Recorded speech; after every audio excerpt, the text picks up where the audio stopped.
नमस्कार मित्रों, मैं राकेश कुमार।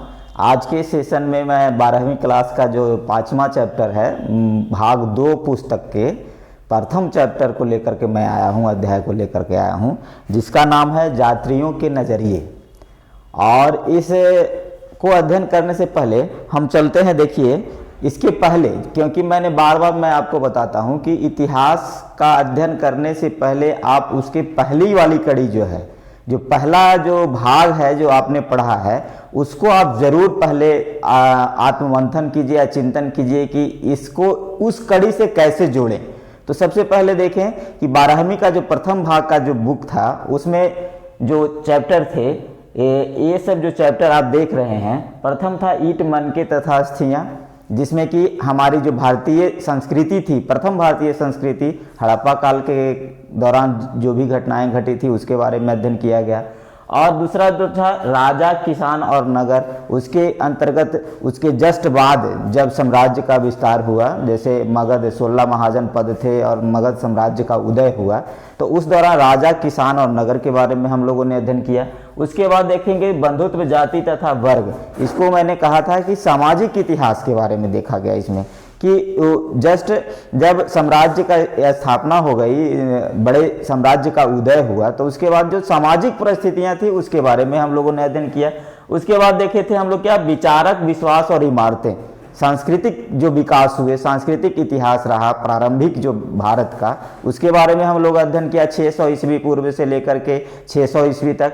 अब जस्ट इसके बाद जो भाग 2 जो आए हैं, उसमें जो प्रथम अध्याय है वो पढ़ना है हम लोगों को, यात्रियों के नजरिए। अब देखें कि उसके बाद जो यह जो घटना है, इस घटना का जो अध्ययन करेंगे वह है 10वीं शताब्दी से लेकर के 17वीं शताब्दी तक, ठीक है। और इस दौरान कुछ यहाँ पे यात्री आए। अब यात्री आए तो उनके द्वारा जो विवरण, यात्रा वृत्तांत जो लिखे गए, उस समय के जो तात्कालिक जो परिस्थितियां थी, घटनाएं थी, उसको उनके द्वारा लिखा गया। उसके बारे में आज इस चैप्टर के अंतर्गत अध्ययन किया जाएगा।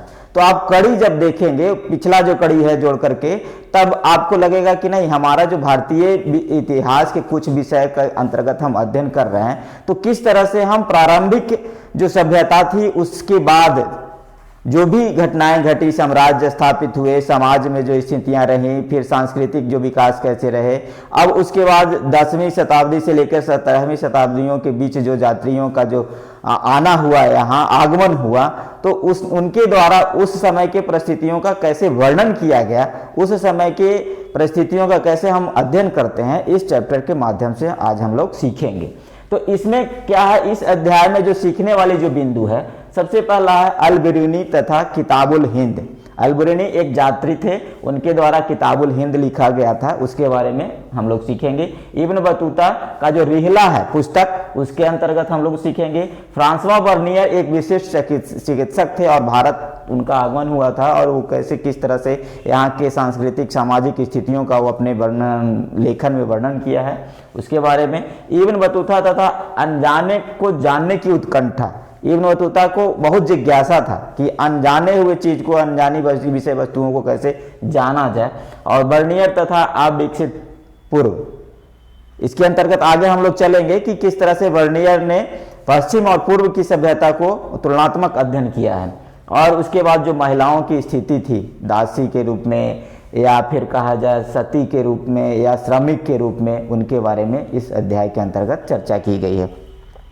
तो अब हम पहले चलते हैं इसके पृष्ठभूमि पर। इस अध्याय के जो पृष्ठभूमि तैयार हुई है वो हुई है, यहाँ पर क्या हुआ कि जब विकसित होने लगी, सभ्यताएं विकसित होने लगी, साम्राज्य का विस्तार होने लगा, तो कुछ घटनाएं घटी जिसके कारण एक व्यक्ति को दूसरे स्थानों पर, यानी एक स्थान से दूसरे स्थानों पर जाने के लिए वो विवश हुए, चाहे वो व्यापार का माध्यम रहा हो, चाहे वो सांस्कृतिक जिज्ञासा उनके अंदर है कि यूरोप के बारे में जाने, एशिया के बारे में जाने, या फिर किसी भी कारणवश, यानी वहाँ से उनका विस्थापन किया गया हो आक्रमण के द्वारा, हार के, दूसरे राजाओं के से पराजित हो जाने के कारण। तो इसमें यह परिस्थितियां बनी कि कुछ व्यक्तियों का, मानवों का यहाँ एक जगह से दूसरे जगह विस्थापन हुआ। तो उसमें कुछ ऐसे भी साहित्यिक लोग हुए जो जिनको जिज्ञासा था आगे कुछ अध्ययन करने का। तो इसमें बहुत सारे इतिहासज्ञ जब देखा जाता है, जब इसका अध्ययन किया जाता है, तो बहुत सारे यात्री, कुछ लोगों का व्यापार के माध्यम से भारत में प्रवेश हुआ, कुछ लोगों का ऐतिहासिक जानकारी प्राप्त करने के लिए भारत में प्रवेश हुआ। तो उसी क्रम में जो तीन हैं, पहला तो अल बिरूनी, दूसरा इब्न बतूता और फ्रांसवा बर्नियर, तीन की चर्चा इस अध्याय के अंतर्गत की गई है। और मुख्यतः इन्हीं से जो आज के जो क्रैश कोर्स जो हम लोग लेकर के आए हैं, तो इस चैप्टर के अंतर्गत जो प्रश्न पूछे जाते हैं, यही तीनों पर केंद्र बिंदु बना करके पूछा जाता है। इब्न बतूता के बारे में, अल बिरूनी के बारे में और फ्रांसवा बर्नियर के बारे में, उनके द्वारा क्या क्या सांस्कृतिक, सामाजिक, धार्मिक तरीके से यहाँ के जो इतिहास थे, उस समय के तात्कालिक इतिहास थे, उसको कैसे उन्होंने देखा और कैसे उसको अपने किताबों में वर्णन किया, अपने पुस्तकों में उसको लिखा, और उसको आज हम लोग इतिहास मान करके पढ़ते हैं। और इसी को ध्यान में रख करके इसकी पृष्ठभूमि तैयार हुई है इस चैप्टर की, और इसके आधार पर इन तीनों जो है यात्रियों का विवरण के बारे में हम लोग आज अध्ययन करेंगे। इसमें देखते हैं कि अल बिरूनी तथा किताबुल हिंद, इनके द्वारा जो अल बिरूनी थे, वह आज जो वर्तमान में उज्बेकिस्तान है, वहाँ एक ख्वारिज्म स्थान है, उनका वहाँ पे जन्म हुआ था, और वो बहुत ही विद्वान व्यक्ति थे। वो 4 भाषाओं का ज्ञाता थे। और इस आधार पर यदि आप देखें तो इनका जन्म हुआ था 973 ईस्वी में। कहाँ हुआ था? ख्वारिज्म में। और यह क्या थे? अभी जो वर्तमान जो है स्थान है उज्बेकिस्तान, वहाँ के थे। और यह गणित, खगोल विज्ञान में इनकी रुचि अधिक थी। और इन्होंने क्या किया था कि इनका जो 1030 ईस्वी में किताबुल हिंद, भारत के दीन, किताबुल हिंद जो अरबी शब्द है और भारत के दीन जो हिंदी शब्द है, इस किताब को उन्होंने 1030 ईस्वी में लिखा था। और इस किताब के अंतर्गत जो है लिखा गया है, यहाँ के जो धार्मिक व्यवस्थाएं थी, सामाजिक व्यवस्थाएं थी, सांस्कृतिक जो कार्यकलाप होते थे, क्रिया जो कहा जाए कार्यकलाप के अंतर्गत जो लोगों के द्वारा दैनिक निर्वाहन के लिए किया जाता था, उनके बारे में इन जो है किताबुल हिंद में चर्चा की गई है। समझ गए? तो इसके अंतर्गत देखा जाए तो इसमें देखिए सीरियाई, संस्कृत, यूनानी, यह अरबी भाषा के अलावे सीरियाई, संस्कृत और यूनानी भाषा के जानकार थे। और इन्होंने श्रीलंका में भी यात्रा किया था। और भारतीय इतिहास कार के रूप में इन्हें प्रथम जो है संज्ञा दी जाती है कि इन्होंने भारतीय जो इतिहास का लेखन का जो पद्धति था, उन्होंने इसमें प्रथम प्रयास किया कि ताकि भारत के बारे में कुछ लिखा जाए और भविष्य में आने वाले समयों में अध्ययन करके उस समय के तात्कालिक समय में जो घटनाएं घट रही थी उसके बारे में अध्ययन किया जाए। तो इनका प्रथम प्रयास था। और यह इन्होंने 11वीं शताब्दी में भारत में प्रवेश किया था। और इसके बाद यदि देखें तो इनका जो दर्शन था क्या था कि अल बिरूनी चिकित्सा विशेषज्ञ था, भाषाओं में भी अच्छा अधिकार रखता था और एक मशहूर गणितज्ञ, भूगोलवेता, कवि, रसायन विज्ञान और दार्शनिक भी था। उन्होंने धरती की त्रिज्या नापने की आसान फार्मूला को निर्मित किया था।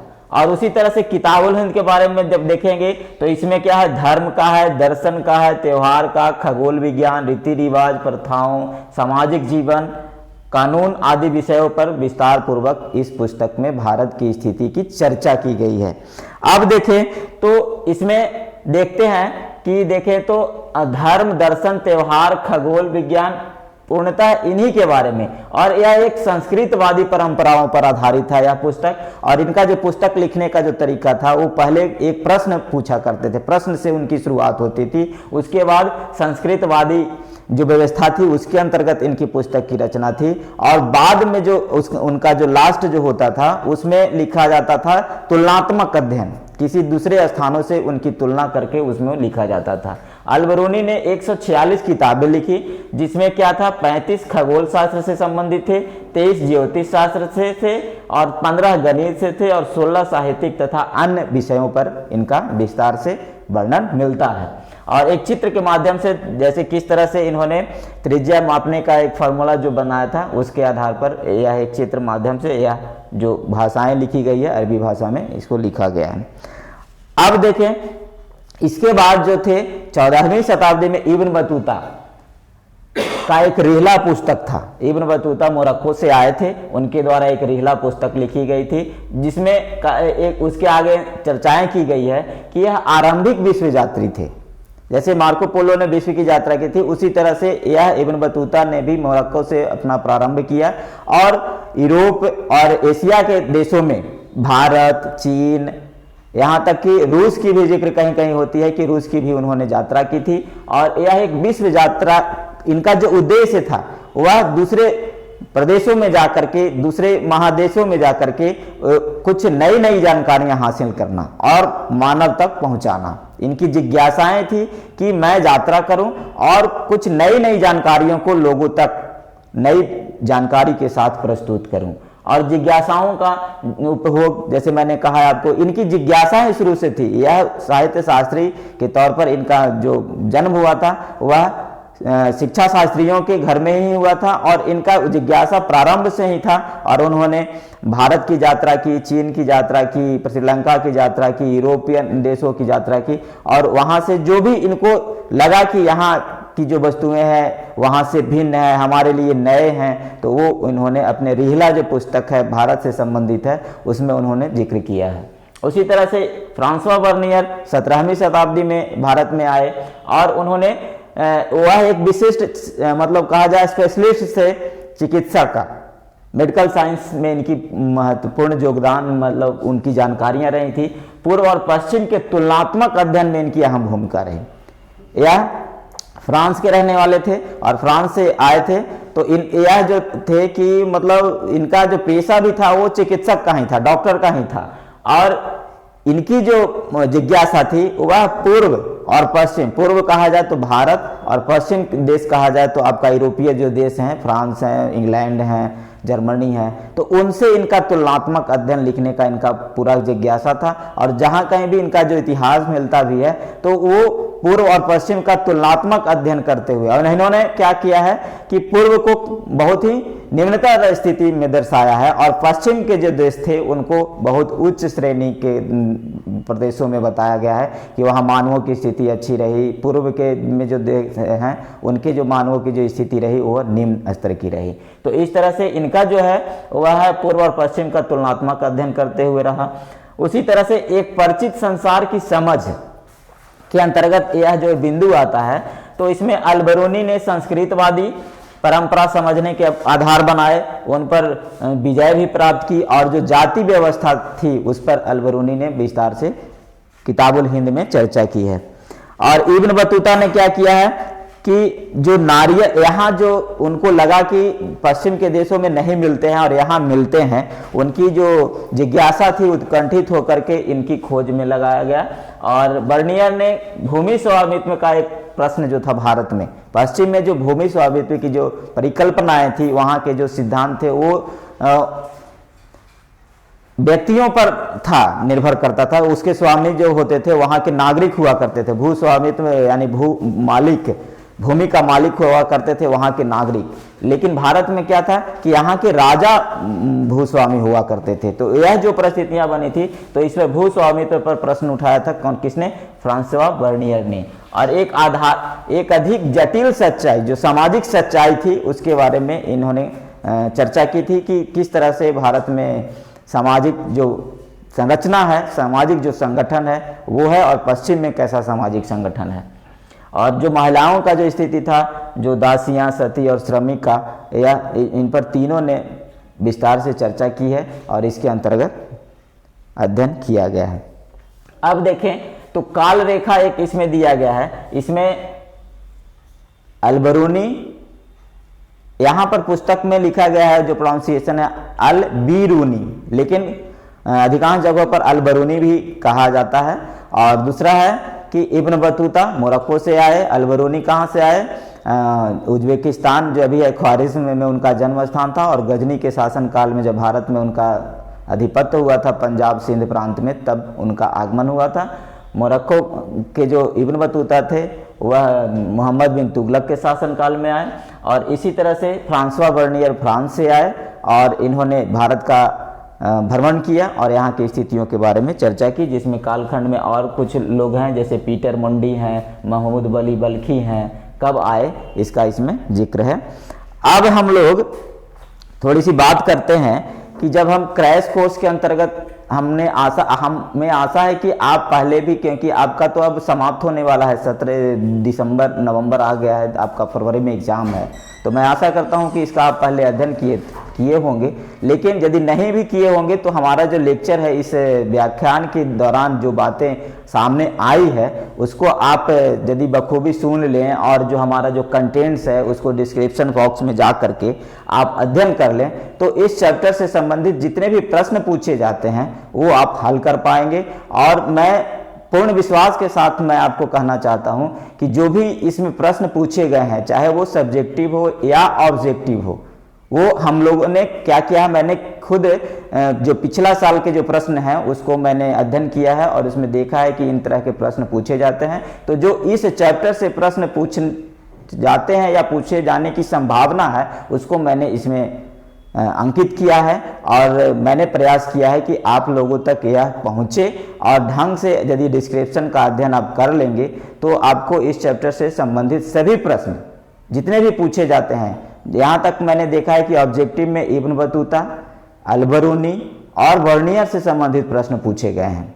उसी तरह से सब्जेक्टिव में 2 नंबर के प्रश्न पूछे गए हैं यही तीनों के बारे में कि इनकी विवेचना कीजिए। इनके जो पुस्तक हैं किताबुल हिंद है, रिहला है, ठीक है, इसके बारे में उस समय की जो सामाजिक परिस्थितियां थी अल-बरूनी के समय में, किस तरह से संचार का माध्यम बनाया, किस तरह से उन्होंने देखा कि जो डाक व्यवस्था थी किस तरह से अल-बरूनी के समय में, इब्न बतूता के समय में, तो उसको उन्होंने जिक्र किया है।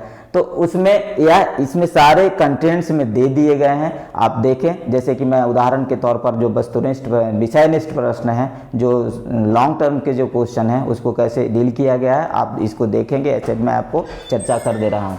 जैसे यहाँ पर है किताबुल हिंद पर एक लेख लिखें, तो किताबुल हिंद पर एक लेख लिखने का मतलब है कि इनके पहले रचनाकार को आप बताएंगे, किताबुल हिंद किनके द्वारा रचित की गई या फिर किनके द्वारा लिखा गया, तो अल-बरूनी के द्वारा लिखा गया।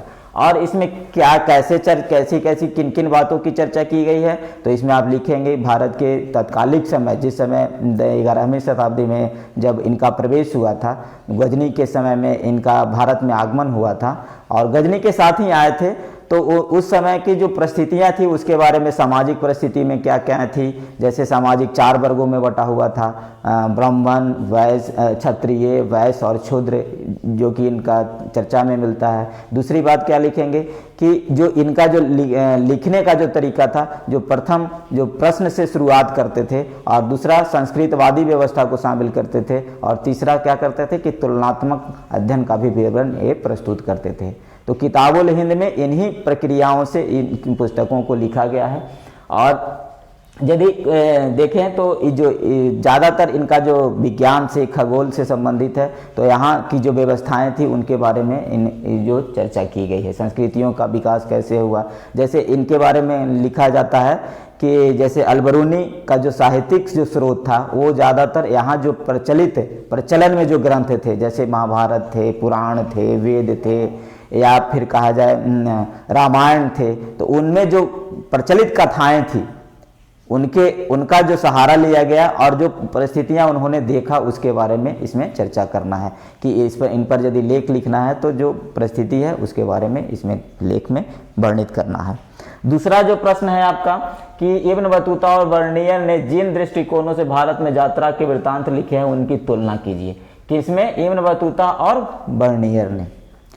तो फ्रांसवा वर्नियर ने तुलनात्मक अध्ययन किया। मैंने कहा कि पूर्व और पश्चिम के देशों का तुलनात्मक अध्ययन करते हुए इब्न बतूता ने क्या किया कि जो नई चीजें जिज्ञासा से प्रेरित थे, वो जो यहाँ पे नई चीजों का अध्ययन करते थे, या फिर लगता था जैसे यहाँ पान और नारियल उनको नया चीज लगा था, तो पान को देख करके आश्चर्यचकित हुए थे कि पान के पत्ता जो होता है ना उसमें फूल होते हैं ना उसमें फल होते हैं, उसके पत्ते उपयोग किए जाते हैं, उसके साथ सुपारी का उपयोग किया जाता है। और नारियल को उन्होंने मनुष्य के मस्तिष्क से संज्ञा की थी, मतलब तुलना की थी कि जिस तरह से मस्तिष्क के ऊपर में हार्ड होता है उसी तरह से नारियल भी हार्ड होता है। और नारियल के जो वृक्ष होते हैं उसको, जो यूरोप में खजूर के पेड़ होते हैं और यहाँ के नारियल के पेड़ लंबे होते हैं, उसी तरह से खजूर का जो फल होता है दूसरे आकृति का होता है, यहाँ का जो फल नारियल होता है उस दूसरे आकृति। उनको एकदम आश्चर्य लगा था पान और नारियल के बारे में, तो उनकी जिज्ञासा बढ़ी थी और उसमें इनकी चर्चा की थी। तो यह दोनों के लिखावट में यही अंतर है कि यमन जिज्ञासा से प्रेरित होकर के अपने विवरणों को प्रस्तुत करते थे, लिखते थे, और जो बर्नियर थे वो तुलनात्मक अध्ययन करके लिखते थे। जैसे यूरोप में जो व्यवस्थाएं थी और जो पूर्व में भारत में जो व्यवस्थाएं थी, इसमें जो तुलनात्मक, जैसे उन्होंने प्रश्न चिन्ह उठाया यहाँ के भू स्वामित्व से संबंधित, समझ गए। तो उनका यही कहना था कि जो यूरोप का जो देश है, फ्रांस में जो होता है कि वहाँ भूमि का जो स्वामित्व है किसके अंतर्गत है, व्यक्तियों और नागरिकों के अधीन है, लेकिन यहाँ पे राजाओं के अधीन है। और यहाँ पर राजाओं के अधीन होने के कारण जो व्यक्ति हैं, आपके जो तृतीय और चतुर्थ वर्ग, जो वैश्य और जो श्रमिक वर्ग के हैं, क्षुद्र वर्ग के हैं, वो शोषण के शिकार हो रहे हैं। उन्हें भूमि पर अधिकार नहीं है, वह उदासीन रवैया अपनाते हैं कृषि के उत्पादन में। तो इन दृष्टिकोणों का अपना करके बर्नियर ने यहाँ के बारे में लिखा था। इसकी चर्चा इस प्रश्न के अंतर्गत की गई है। दूसरा है क्या कि बर्नियर के वृत्तांत से उभरने वाले शहरी केंद्रों का चित्र पर चर्चा कीजिए। तो बर्नियर, मैंने कहा आपको कि वह आर्थिक स्रोतों के आधार पर यहाँ के जो इतिहास थे या उस समय के तात्कालिक घटनाओं का वर्णन किया था, क्योंकि जो भूमि था, भूमि से क्या हुआ करता था, कृषि उत्पादन हुआ करते थे, और कृषि ही क्या बनता था, आर्थिक स्रोत का कारण बनता था। तो यहाँ जब राजाओं के अधीन था, जिसके कारण यहाँ जो निम्न स्तर की जो स्थितियां बन रही थी व्यक्तियों का, वो आर्थिक दृष्टिकोण से वह पिछड़े माने जाते थे। क्यों माने जाते थे? क्योंकि उनके अंदर एक उदासीनता विकसित हो गई थी कि क्योंकि हम भूमि का मालिक नहीं है तो हम कितना अनाज उपजाएंगे, कितना हम आगे रखेंगे और कितना हम बेचेंगे, इस पर कोई उनका नियंत्रण नहीं था। या जैसे कहा जाए कि यहाँ के जो कृषक वर्ग भी थे जो उत्पादन करते थे, उस पर मूल्य निर्धारण का कार्य कौन करता था? यहाँ के राजा करते थे। इसलिए यहाँ के जो निम्नतर स्थिति जो बन रही थी आर्थिक विकास की, वह कारण बना था आर्थिक शोषणों का, समझ गए। और यह जो स्थिति थी वो पश्चिम में नहीं था, क्योंकि वहां पर प्रत्येक नागरिकों का भूमि के ऊपर अपना स्वामित्व था और वो अपने तरीके से कृषि का उत्पादन करते थे और लोगों को बेचते भी थे, यानी उनका अपने भूमि पर नियंत्रण पूरी तरह से काबिज था। तो इस तरह से देखें कि इनका जो है शहरी केंद्रों का इसी तरह से विकास हुआ। अब इस आधार पर भी आप देखेंगे कि पूर्व में भी आप लोगों ने पढ़ा है, 10th क्लास में भी पढ़ा है कि शहरीकरण का विकास कैसे होता है। उसके लिए 2-3 चीज़ें बहुत ही आवश्यक होती है। पहला तो है कि उद्योग का केंद्र होना चाहिए, वहाँ पर आर्थिक संसाधन जो है जहाँ से प्राप्त होते हैं उसका केंद्र होना चाहिए। फिर वहाँ मध्यम वर्गीय जो वहाँ उद्योग कंपनियों में काम करने वाले शिक्षित लोग होने चाहिए, कामगार होने चाहिए, तब एक जगह पे उद्योग बनता है, उस जगह पे कामगार लोग आते हैं, फिर वहाँ पर एक बाजार बनता है और फिर इस तरह से एक प्रकार का शहर का निर्माण होता है। तो शहर के निर्माण में आर्थिक जो गतिविधियाँ होती है उसका अहम भूमिका होता है।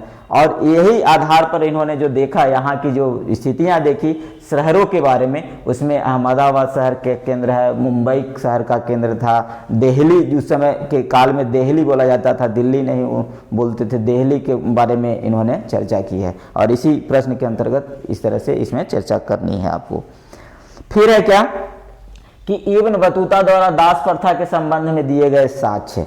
देखिए, इब्न बतूता के द्वारा जो दास के बारे में जो साक्ष्य दिए गए हैं उसमें देखा गया है क्या कि इब्न बतूता खुद एक बाजार से राजा को प्रभावित करने के लिए वहां से दास खरीदे थे, यानी दासों का खरीद बिक्री होता था, समझ गए।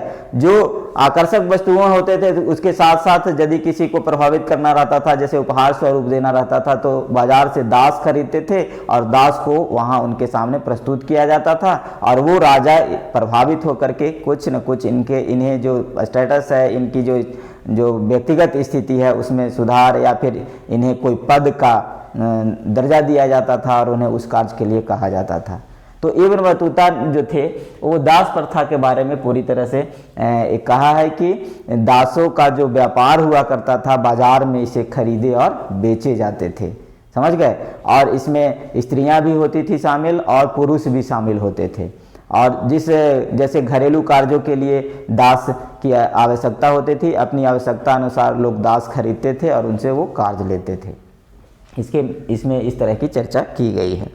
अब उसी तरह से देखिए कि सती प्रथा, बर्नियर ने चर्चा की थी सती प्रथा के बारे में। तो सती प्रथा के बारे में इन्होंने लिखा है कि कुछ जो स्त्रियां होती थी, सती प्रथा का मतलब पहले आप लोग समझिए कि सती मतलब होने का जो अर्थ था क्या था कि जिनके पति की मृत्यु हो जाती थी उनके साथ उनकी पत्नियां उसी सब के साथ जल जाया करती थी। मृत लोगों का जो शरीर होता है उन्हें जलाया जाता है। तो उस स्थिति में क्या होता था कि जिनकी पति मर जाते थे उनकी पत्नियां उन्हीं के साथ अपने आप को स्वाहा कर देती थी। तो यह जो प्रथा थी वो सती प्रथा थी। लेकिन इन लोग जो आपका बर्नियर की जो चर्चा है उसमें कहा गया है क्या कि कुछ जो स्त्रियां होती थी वह स्वयं उसके लिए तैयार हो जाती थी, लेकिन कुछ स्त्रियों को जबरदस्ती, समझ गए, उनको उनके साथ स्वाहा यानी जला दिया जाता था। तो यह एक बहुत ही निंदनीय घटना थी और इन्होंने इस प्रकार से चर्चा की थी। और एक समय ऐसा भी था, क्वेश्चन में भी आता है कि कौन जो थे जो कि सती प्रथा के दौरान बेहोश हो गए थे उस घटना को देख करके।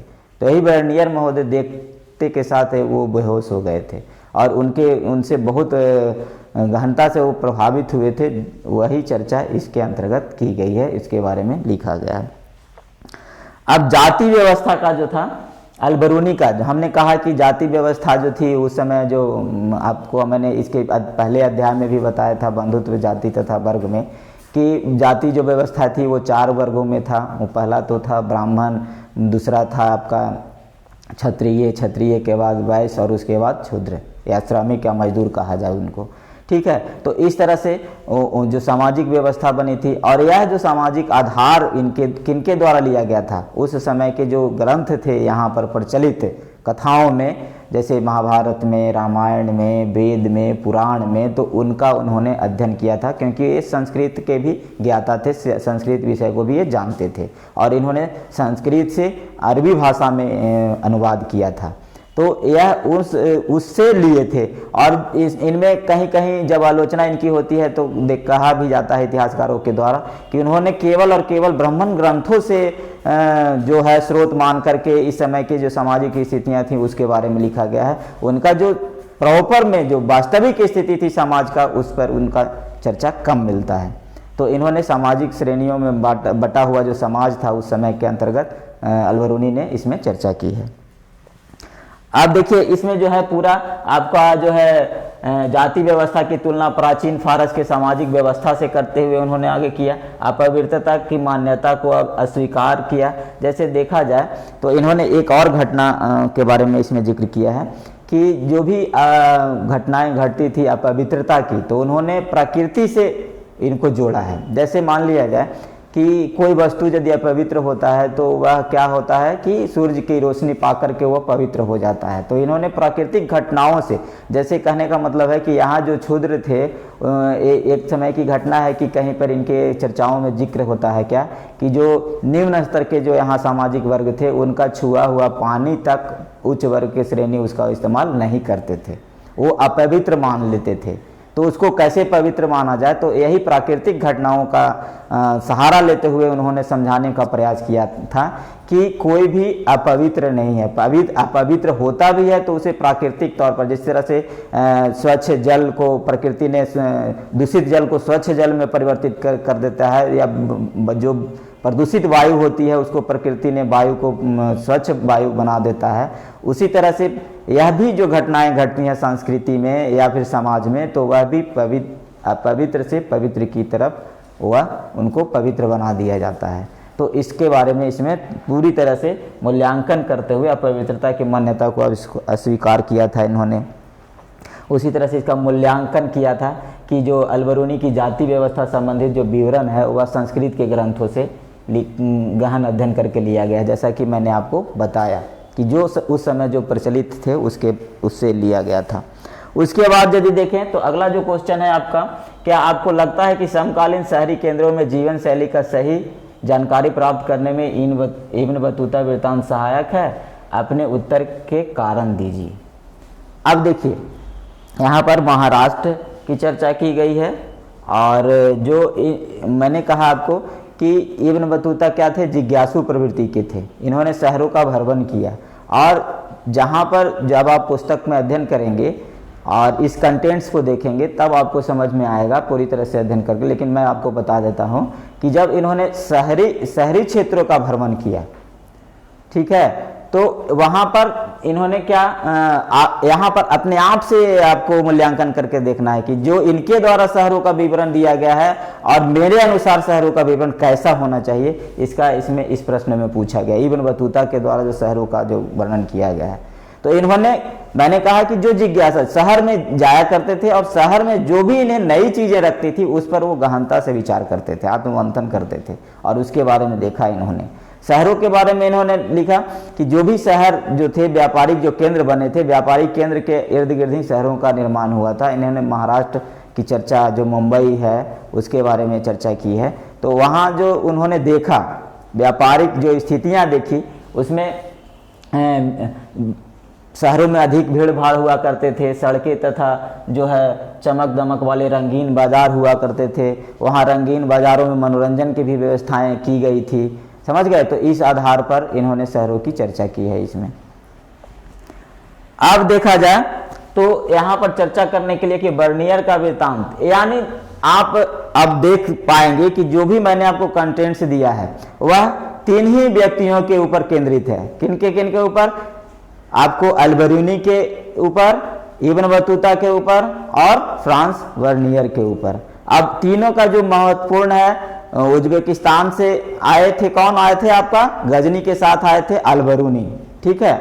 उसी तरह से मोरक्को से इब्न बतूता आए थे और फ्रांस से फ्रांसवा वर्नियर आए थे। यह प्रश्न पूछा जाता है कि फ्रांसवा वर्नियर कहाँ से आए थे, और यह भी पूछा जाता है कि अल्बरूनी के द्वारा जो लिखे गए जो यहाँ के विवरण है उन किन भाषाओं में, तो अरबी भाषाओं में। इब्न बतूता का भी अरबी भाषाओं में था। उसी तरह से प्रश्न जो पूछे जाते हैं यही तीनों के इर्द गिर्द ही पूछा जाता है, और यही पूछा जाता है कि तीनों के लेखन में अंतर। तो मैं अब सारांशित रूप में बताता हूँ कि जो अल्बरूनी का जो लेखन कला था, वो मैंने आपको बताया कि पहले वो प्रश्न से शुरुआत करते थे, वो फिर जो व्याख्या करते थे वो संस्कृतवादी व्याख्या होती थी, और लास्ट में उनका तुलनात्मक अध्ययन होता था।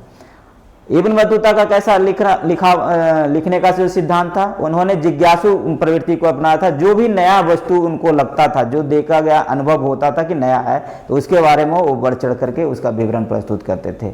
उसी तरह से वर्नियर का क्या था कि पूर्व और पश्चिम का तुलनात्मक अध्ययन करते हुए, जो उन्होंने पश्चिम में देखा था, यूरोप में, फ्रांस में देखा था, और जो यहाँ देख रहे थे उसका वो तुलनात्मक अध्ययन करके अपना विवरण प्रस्तुत करते थे। और इन्हीं 3 जो है यात्रियों का विवरण इस अध्याय में प्रमुखता के साथ रखी गई है, और इसका अध्ययन करने से आज हमें भी पता चलता है कि किन परिस्थितियों में हमारा देश 10वीं से 17वीं शताब्दी के बीच में था। उस समय की जो सांस्कृतिक, सामाजिक और जो धार्मिक व्यवस्थाएं थी, राजनीतिक व्यवस्थाएं थी, आर्थिक व्यवस्थाएं थी, उसके बारे में हम लोग जान पाते हैं इसके अध्ययन करने के उपरांत, जिसमें किताबुल हिंद और इब्न बतूता का रिहला और फ्रांस वर्नियर का यात्रा वृत्तांत जो है उन्होंने लिखा था, टूर ऑफ द मतलब इंडियन।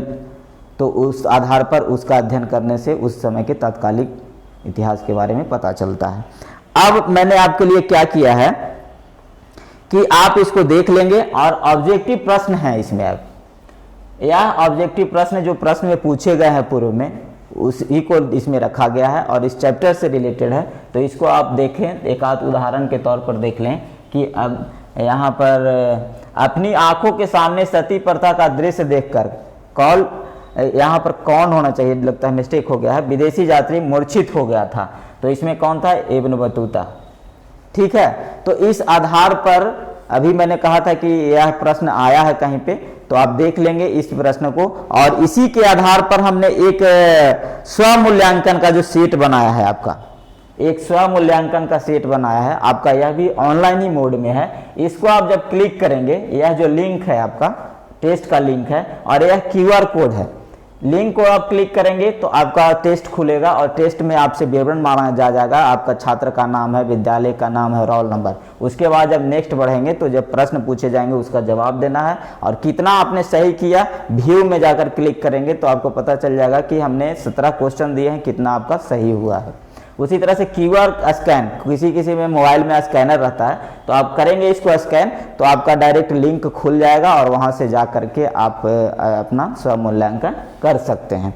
तो मैं आशा करता हूं कि आप इसे करेंगे और इस चैप्टर और इस अध्याय से जितने भी विषयगत जो जानकारी आपको दी गई है उसको आप समझ करके इस चैप्टर में पूछे जाने वाले 100% जवाबों का आप हल कर सकते हैं। मैं आशा करता हूं कि इसमें जो भी प्रश्न पूछे जाएंगे आप हल कर पाएंगे, ठीक है। और यदि कोई भी डाउट हो तो आप कमेंट में जा करके लिखेंगे तो मैं उस डाउट को क्लियर कर दूंगा, आपको आसानी से सरलता से समझ में आ जाएगी। तो मैं अब आशा करता हूं कि आप इसे देखेंगे और मैं शुभकामना देता हूं कि दीपावली के पूर्व शुभकामना पर मैं आपको शुभकामना देता हूं कि आप हंसी खुशी में दीपावली मनाएं और अपना जो फरवरी में आने वाला परीक्षा है उसका तैयारी में तल्लीन रहें और 100% सफलता के साथ आप परीक्षा में सफल हों। धन्यवाद।